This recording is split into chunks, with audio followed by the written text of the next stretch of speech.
And now, Avon Today with Marvarine Cole.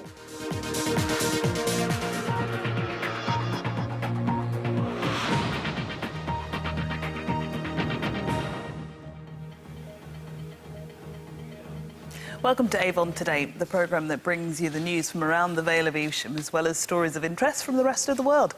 I'm Marvarine Cole.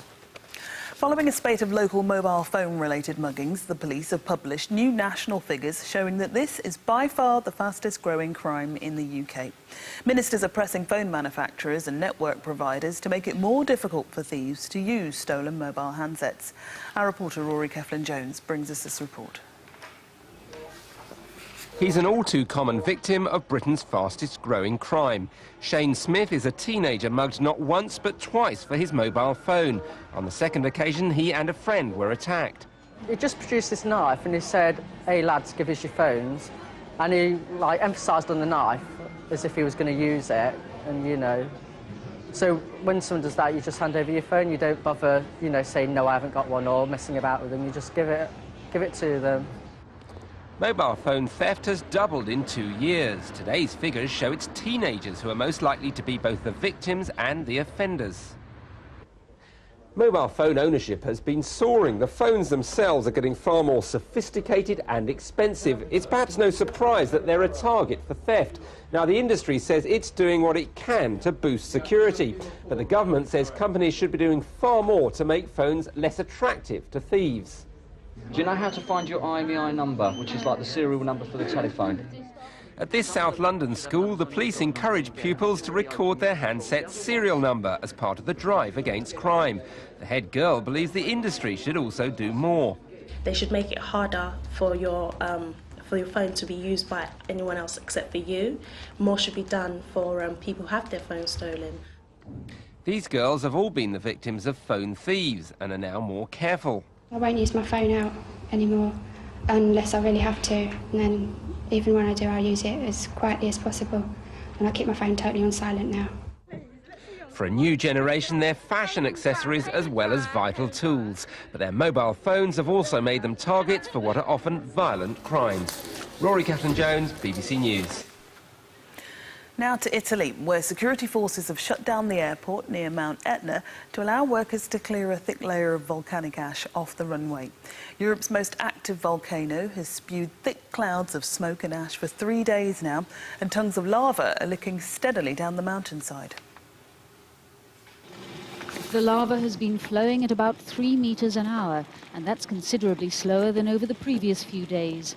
The hot streams of molten rock have already destroyed chairlifts which serve the winter ski visitors, and there are fears that any snow falling this winter will melt immediately, even if the current eruption stops soon.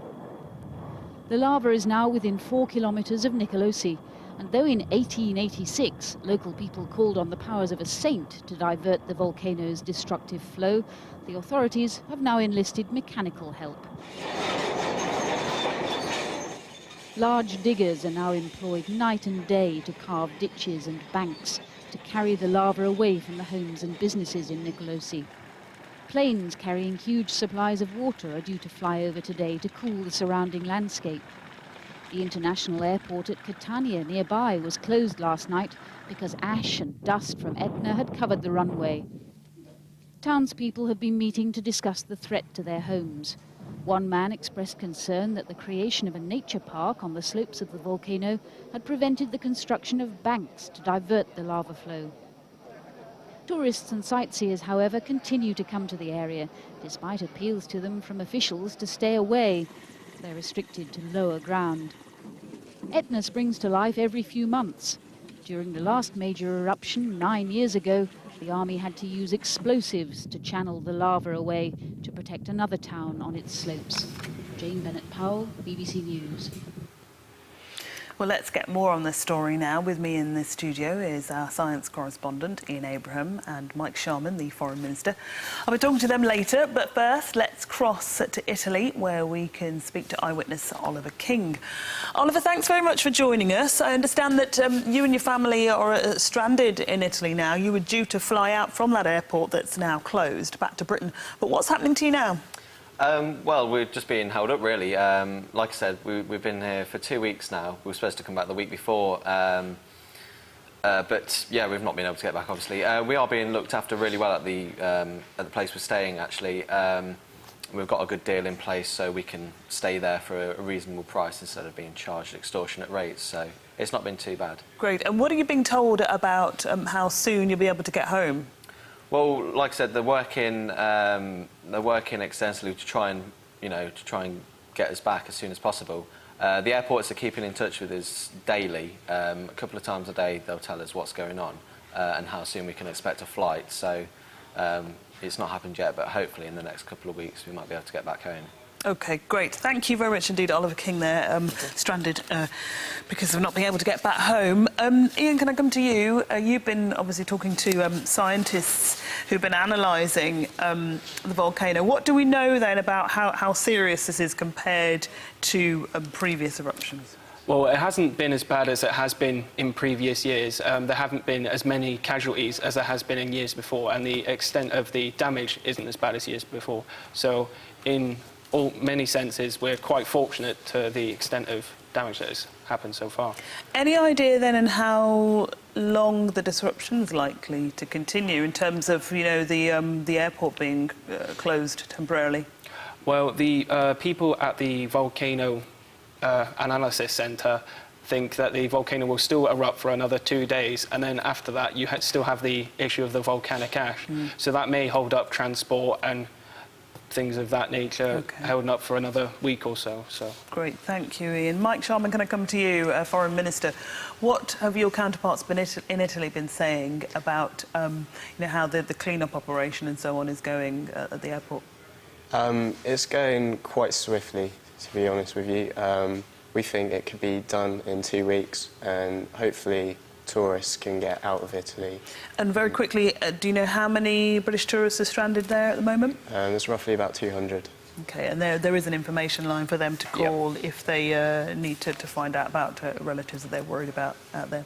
Great, thank you very much indeed, Mike Sharman, Foreign Minister, and Ian Abram, our science correspondent. Thank you. The recent good weather down on the south coast has brought out larger than normal numbers of spectators to the annual Birdman competition in Brighton. The event this year has seen record entries and, as usual, takes place off the end of Brighton Pier. The aim, as always, is to attempt a flight of over 100 metres. While some see it as a great day out in the sun and others as a scientific challenge, there's always the odd one or two who treat it as an opportunity to dress up and impress the crowds.